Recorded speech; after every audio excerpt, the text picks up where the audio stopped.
This baby's been parked since December with a worn out clutch. So this time on the Dipsticks Roadshow, we're still not gonna fix it. Instead, we're heading up to Columbus, Ohio for the Good Guys PPG Nationals. My hero's there and I really hope to meet him.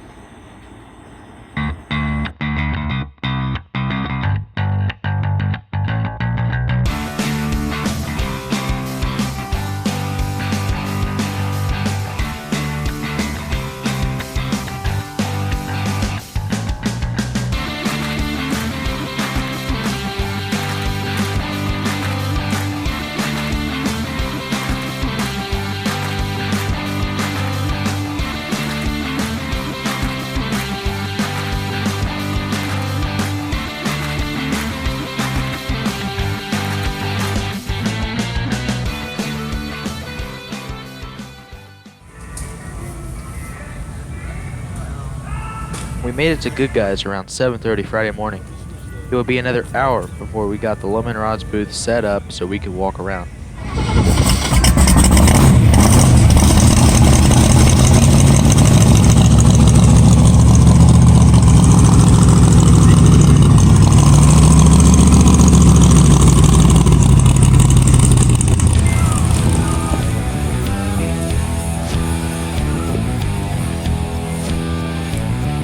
The Good Guys PPG Nationals is one of the largest 3-day car show events in the country.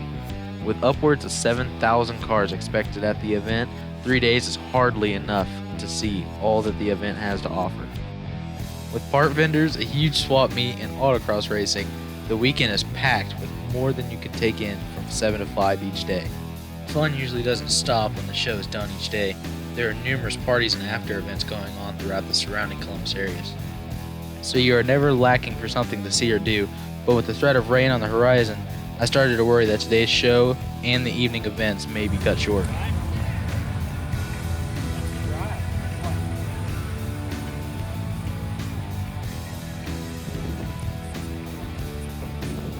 It wasn't long before the severity of the approaching storm shut the show down for the day, sending vendors and car owners scrambling to get things packed up, shut down, and moved to safety before the rain started.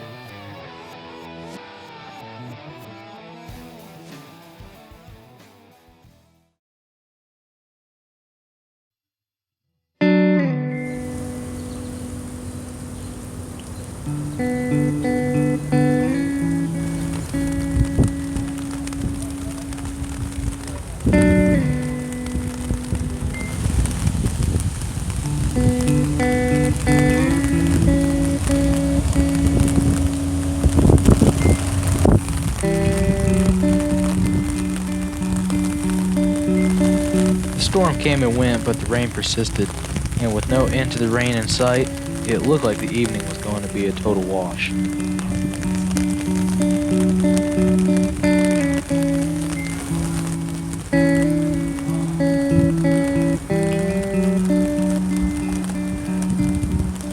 We were all ready to call it a night when, an hour later, this happened.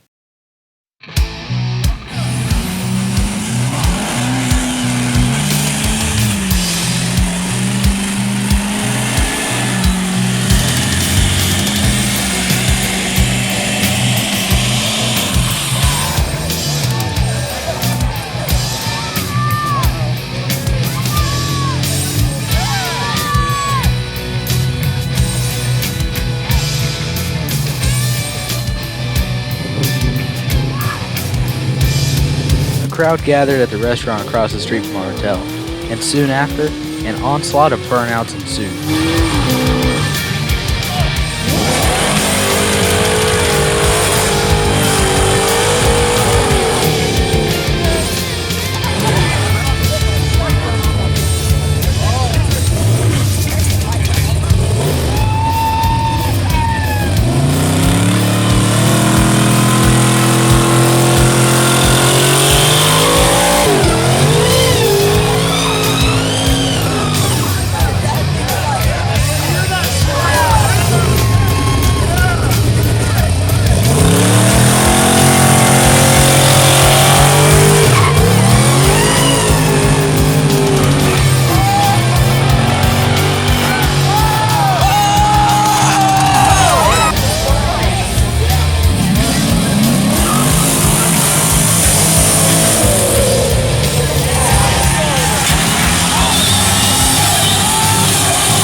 Day 2 of the PPG Nationals brought sunny skies and a packed show. I took a moment to check out the rides in the outdoor vendor area.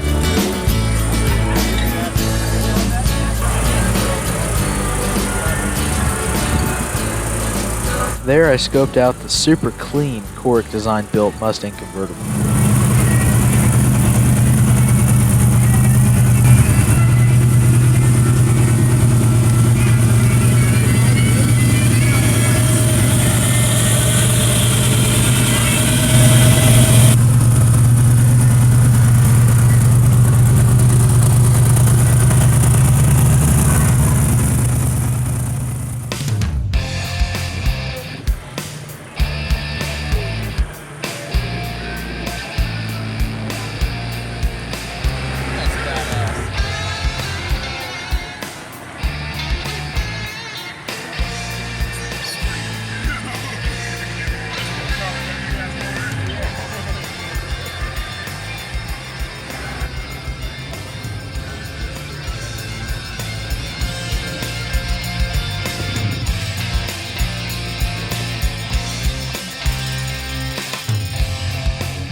Check this out. That's the 1958 Chevy Impala from the movie American Graffiti.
These guys put the piston gear shifter from the movie in the car.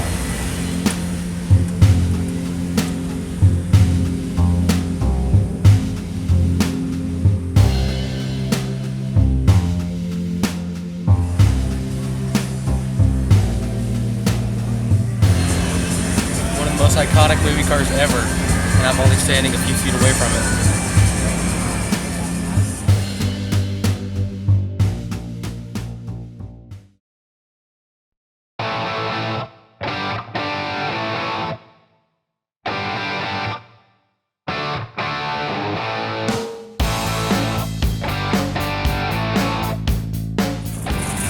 At the end of day 2, the main fairway out of the show became an endless parade of hot rods, muscle cars, customs, race cars, and gassers. And there's even a Model A tractor. I want one.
sun began to set, an even bigger crowd than the night before gathered across the street for what looked like would be round 2 of last night's occasional burnouts.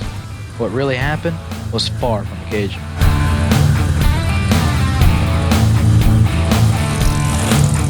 It became an all-out brutal assault on tires, as one vehicle after another pulled in just to cover the crowd with smoke and hot rubber.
That was legit. Fucking high. Yeah, kudos on that one, dude. That was a good one.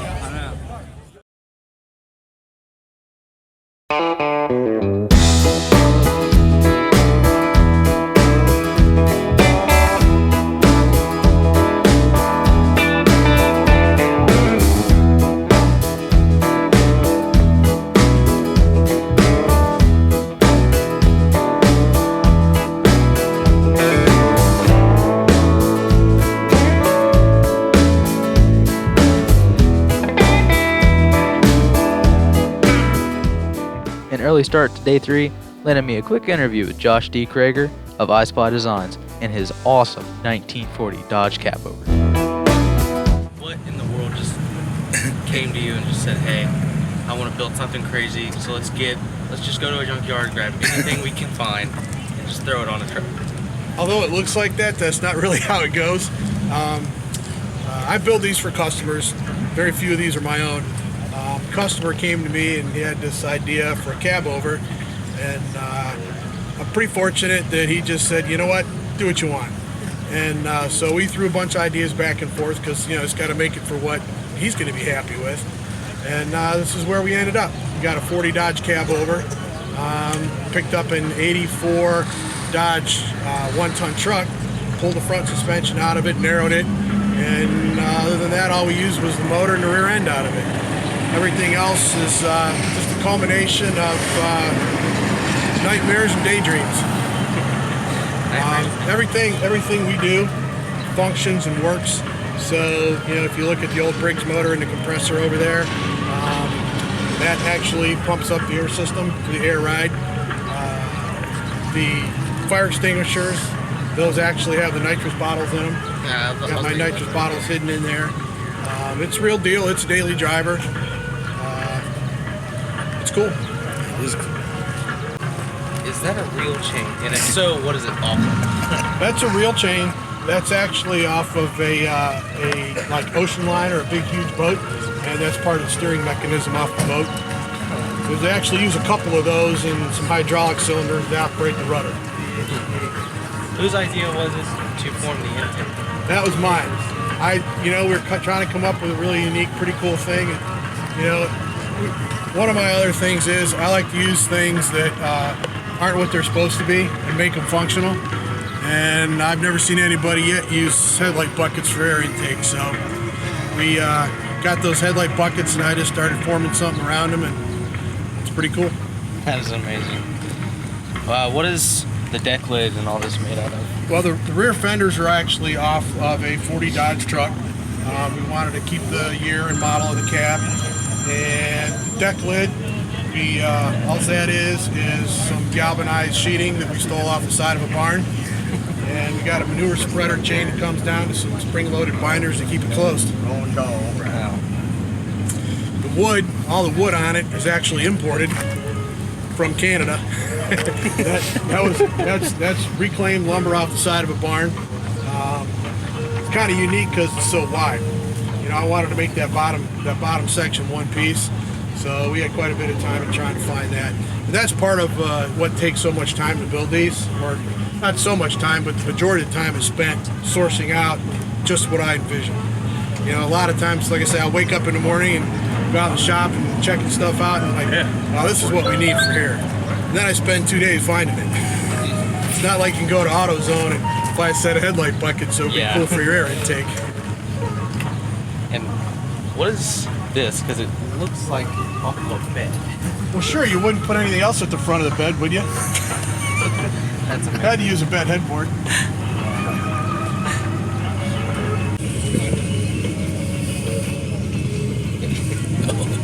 These are an old movie theater. Yeah, those are out of an old theater. Those are theater seats. We were trying to find some seats that would fit in there that would be comfortable and upright enough. And I said, you know what, we ought to get some stadium seats. And Jim, the owner, he said, you know what, maybe some theater seats would be a little more cushy.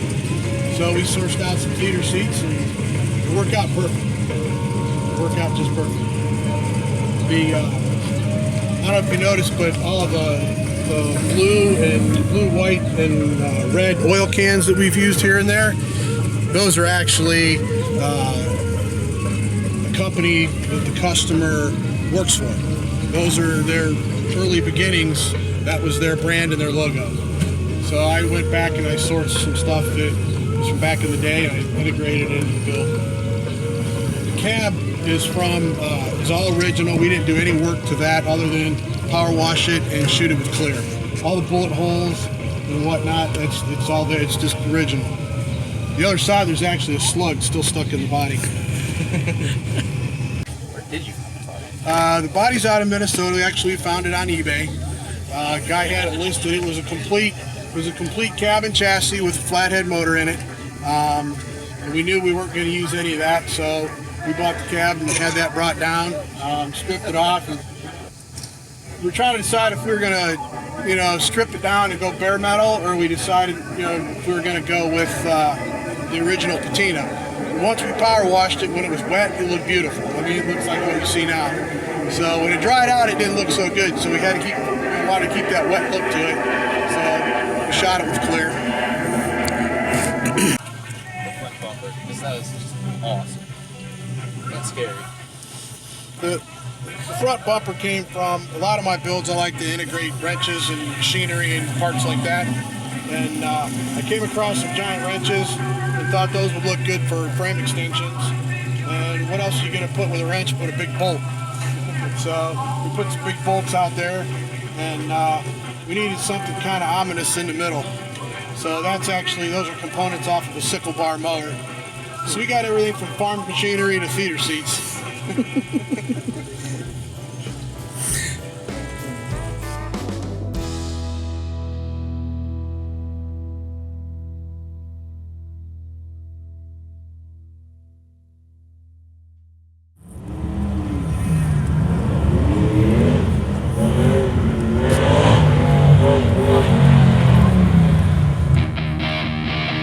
One of the best attractions at the Good Guys event is the autocross racing.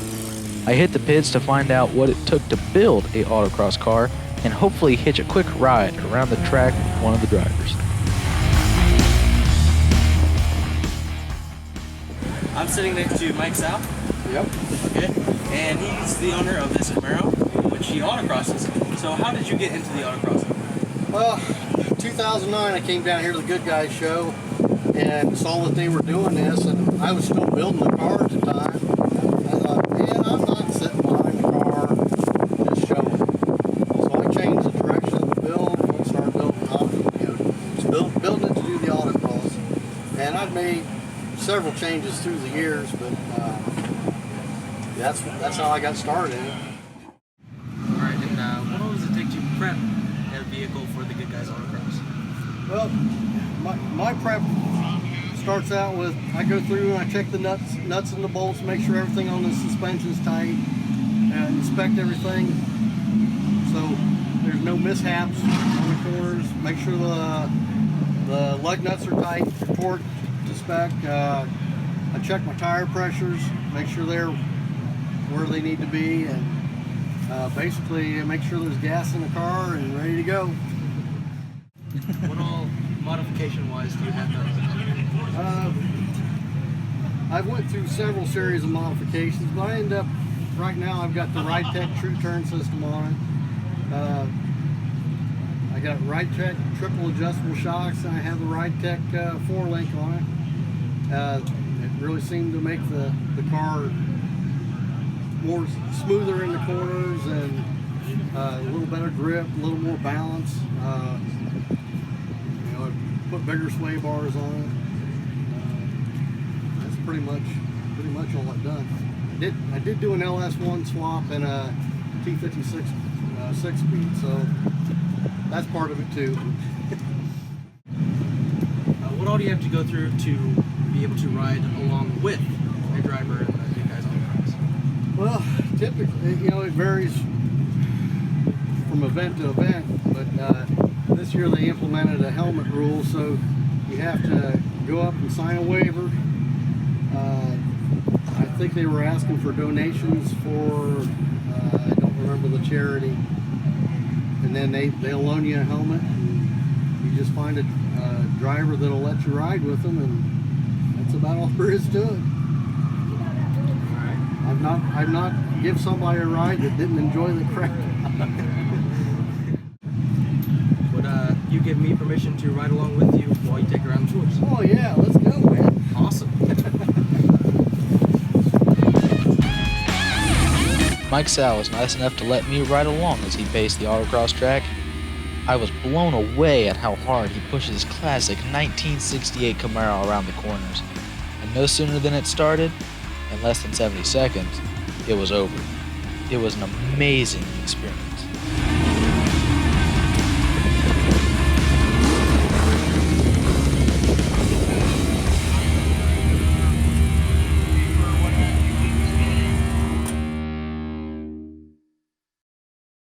Before I knew it, the third and final day at the Good Guys PPG Nationals was unfortunately over.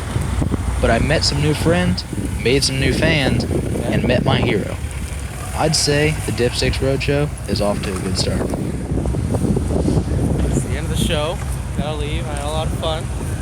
Can't wait to come back next year. Do it again. It's long, hot, sweaty, burnout filled. Fun.